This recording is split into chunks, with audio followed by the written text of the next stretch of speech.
누가복음 10장 25절. 어떤 율법 교사가 일어나 예수를 시험하여 이르되 선생님, 내가 무엇을 하여야 영생을 얻으리이까? 예수께서 이르시되 율법에 무엇이라 기록되었으며 내가 어떻게 읽느냐? 대답하여 이르되 내 마음을 다하며 목숨을 다하며 힘을 다하며 뜻을 다하여 주 너의 하나님을 사랑하고 또한 내 이웃을 내 자신같이 사랑하라 하였나이다. 예수께서 이르시되 내 대답이 옳도다.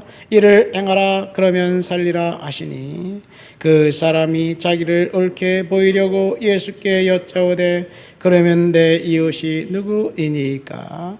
예수께서 대답하여 이르시되 어떤 사람이 예루살렘에서 여리고로 내려가다가 강도를 만나매 강도들이 그의 옷을 벗기고 때려 거의 죽은 것을 버리고 갔더라. 마침 한 제사장이 그 길로 내려가다가 그를 보고 피하여 지나가고 또 이와 같이 한 레위인도 그곳에 이르러 그를 보고 피하여 지나가되 어떤 사마리아 사람은 여행하는 중 거기 이르러 그를 보고 불쌍히 여겨 가까이 가서 기름과 포도주를 그 상처에 붓고 싸매고 자기 짐승을 태워 주막으로 데리고 가서 돌보아 주니라. 그 이튿날 그가 주막 주인에게 데나리온 둘을 주며 이르되 이 사람을 돌보아 주라. 비용이 더 들면 내가 돌아올 때 갚으리라 하였으니 내 생각에는 이 세 사람 중에 누가 강도 만난 자의 이웃이 되겠느냐? 이르되 자비를 베푼 자니이다. 예수께서 이르시되 가서 너도 이와 같이 하라 하시니라. 아멘. 오늘 본문에 보면 어떤 율법 교사가 예수님에게 찾아와서 이제 질문을 합니다. 선생님, 내가 무엇을 해야 영생을 얻을 수 있을까요? 그런 질문을 합니다. 그 질문을 한 그 율법 교사의 핵심 요지는 정말 자기가 몰라서 예수님에게 물어보려고 질문한 것이 아니라 예수를 시험하려고 물어보았다. 그런 대답을 본문의 기록을 볼 때 그 사람은 자기 나름대로의 정답을 알고 있었던 것 같습니다. 물론 예수님이 의도하는 정답은 아니에요. 그가 알고 있는 정답은 오답이었습니다. 어쨌든 예수를 시험하기 위해서 그렇게 질문하니까 예수님은 그 젊은 관리의 젊은 그 율법사의 의도를 간파하고 마치 선문답식으로 이렇게 대묻습니다. 율법에 무엇이라 기록되었습니까? 라고 질문하니까 그 사람이 율법 교사답게 율법에 정통하게 이 모세 율법을 딱 한 문장으로 요약해서 이 하나님을 사랑하고 이웃을 내 자신과 같이 사랑하라는 말씀입니다. 라고 정확하게 율법을 요약해서 말씀을 합니다. 대답을 합니다. 그러니까 예수님이 내 대답이 옳도다. 이를 행하면 내가 살리라. 그런 말씀을 하셨어요. 예수님의 영생을 무엇을 해야 영생을 얻을 수 있습니까? 라는 질문에 이를 행하면 영생을 얻을 수 있다라고 대답하지 않고 이를 행하면 내가 살리라 라고 대답합니다. 영어 성경에 보면 do this and you will live 라고 되어 있습니다. 내가 고백한 그 율법대로 살면, 그것을 행하면 너는 이 땅에서 가치 있고 보람된 인생을 살 수 있을 것이다. 그런 이야기이지요. 그렇게 살면 영생을 얻을 것이다 라고 대답을 하지 않았습니다. 내가 그렇게 하면 내가 살리라 라는 말은 반대로 그렇게 하지 않으면 내가 죽으리라는 말이 될 수도 있겠지요. 율법을 잘 지키면 이 세상에서 가치 있고 보람된 인생, 더불어 사는 사람들과 더불어 살아가는 그 세상에서 유익한 인간이 될 수 있겠지만 그렇지 않다면 너는 이 세상에서 유익한 인간이 아니라 쓰레기도 못한 인간이 될 수도 있다. 뭐 이런 이야기일 수도 있을 것입니다. 자, 그런데 이 율법교사는 자기가 예수님을 시험하기 위해서 왔다는 생각을 잊어버렸나 봐요. 그는 영생의 목마름 때문에 온 것이 아니라 예수를 시험하러 왔기 때문에 이제 그러면 내가 내 몸처럼 사랑해야 할 이웃이 누굽니까? 라고 질문을 합니다. 그래서 예수님은 사마리아인의 비유를 이제 말씀하셨습니다. 그러면 이 사람이 내가 무엇을 하여야 영생을 얻을 수 있습니까? 라고 짓는 질문을 통해서 볼 때 여러분, 사람들은 영생을 받기를 원해요. 그리고 그 영생은 뭔가 우리가 한 행동을 통해서 받게 될 것이라고 생각합니다. 자, 그러니까 이 내세와 구원 문제에 대해서 언급하고 해답을 주는 종교가 고등종교예요. 그래서 고등종교에는 경전이 있습니다. 성경이 있고 불경이 있고 코란이 있고 뭐 그렇죠.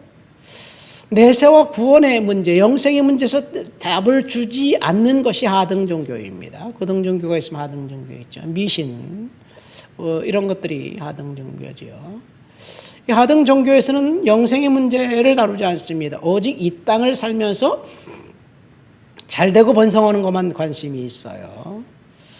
무속종교가 그렇지요. 그러나 고등종교에서 내세와 영생에 대해서 언급한다고 그것이 내세와 언급이 정말 하나님이 디자인한 영생의 길이냐? 그건 아닙니다. 모든 세상의 종교들은 뭔가 인간이 행동을 신합해야지 신에게 기여한 것이 있어야 이 영생을 받고 구원을 받는다고 생각을 합니다. 이 생각은 기독교 교회에서조차도 그렇게 가르치고 있는 것 같습니다. 성경엔 믿음으로 말미암아 구원을 받는다고 이야기하지만 그것 따로 율법을 지켜야 한다는 이야기 따로 그렇게 하지 않으면 지옥 가? 뭐 이런 이야기를 서슴지 않고 하는 것을 볼 때 좀 헷갈리기도 합니다.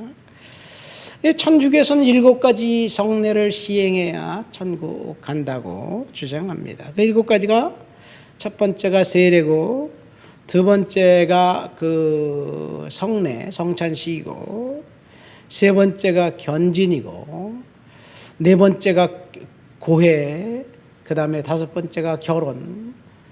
결혼을 신부님 앞에서 해야지 천국 간대요. 결혼하지 않은 사람은 천국 갔나요? 헷갈립니다. 그 다음에 서품. 서품은 신부님의 사제 서품을 받는 거예요. 사제 서품 받지 못하면 지옥 가나요? 마지막에 죽을 때 종부성사를 해야 된다고 이야기합니다. 그것을 잘 지켜야 된다는 이야기예요. 그래서 천주교에서 가장 중요한 처벌이 수찬금지라는 것입니다. 물론 우리는 개신교에서 수찬금지를 이야기해요.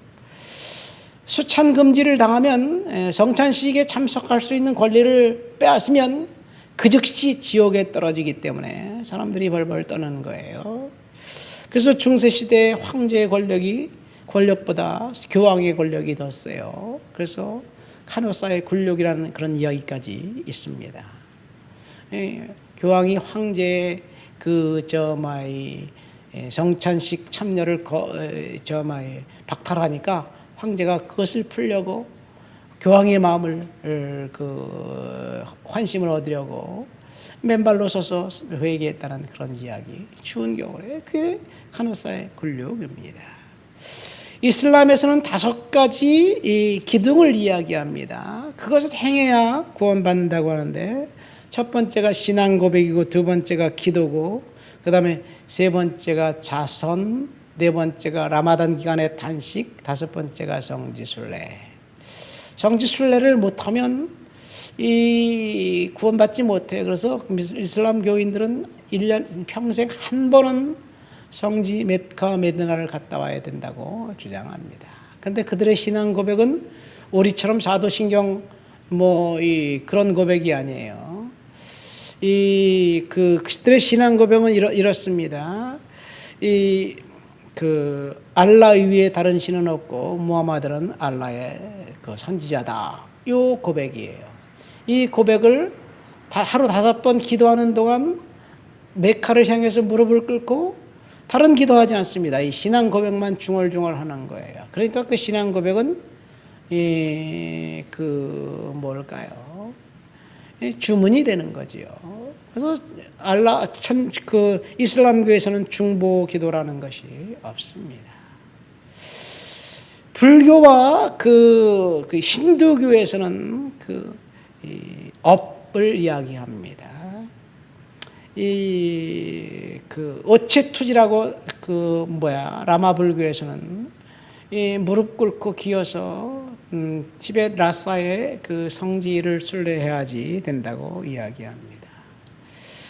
이 불교에서 이야기하는 업, 이 힌두교에서 이야기하는 윤회 사상을 이야기해요. 윤회 사상은 한마디로 말해서 힌두교에서는 수많은 카스트 계급을 만들어 놓고 각자가 태어난 것은 그 캐스트로 태어난 것은 과거에 쌓아놓은 업 때문에 그렇다고 이야기합니다. 업보가 바로 칼마예요. 칼마.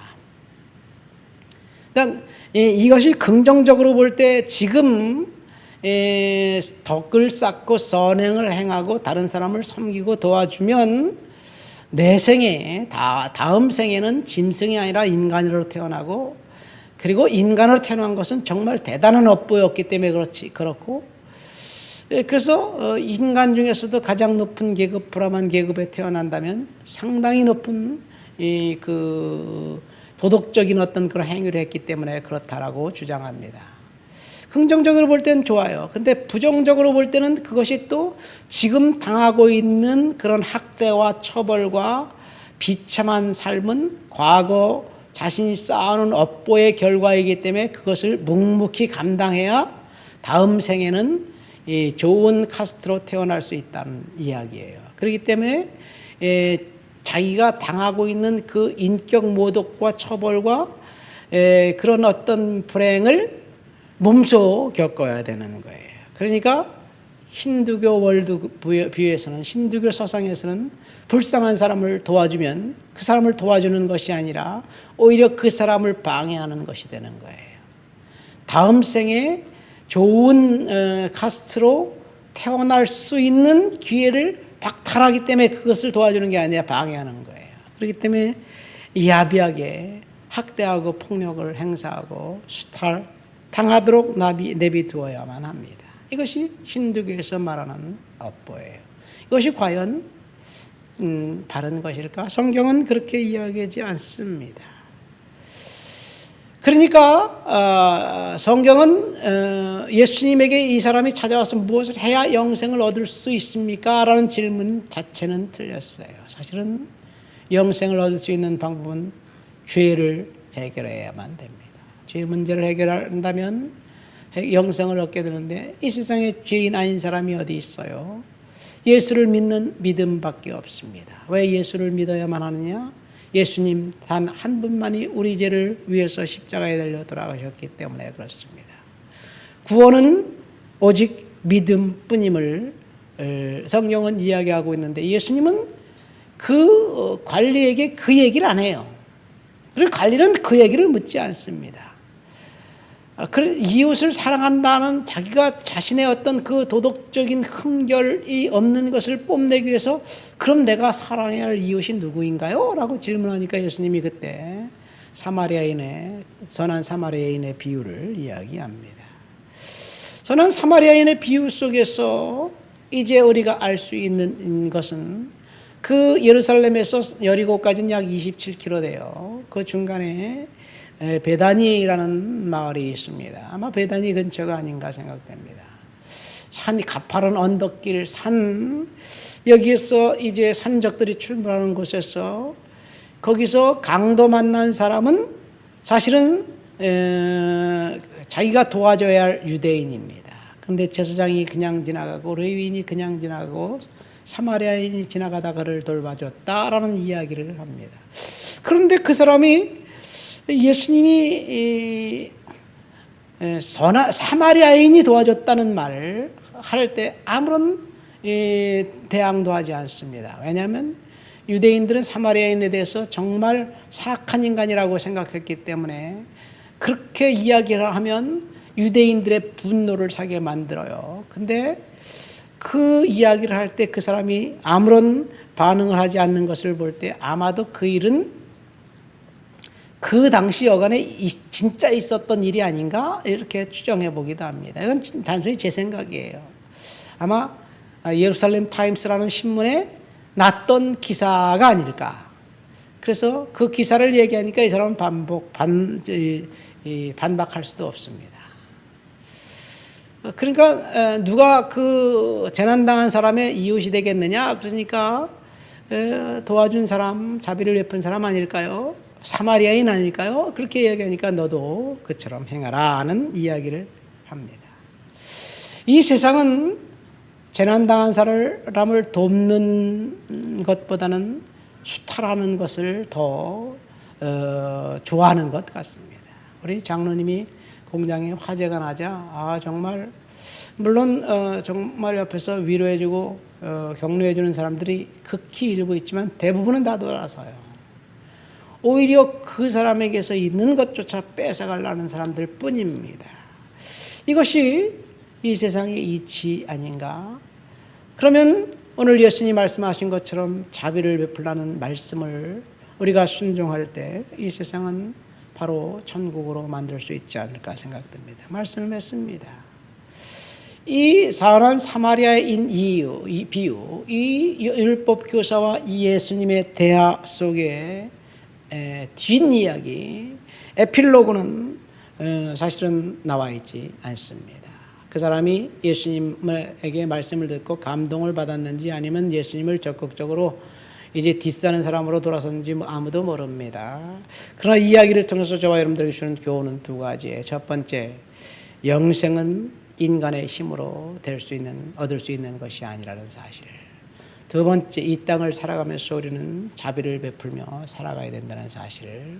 이 사실을 예수님이 이 자신을 시험하기 위해 온 사람을 통해서 이야기해 줬고 그 말씀이 지금 독자들인 우리들, 성경을 읽는 우리들에게도 동일한 교훈이 아닌가 생각됩니다.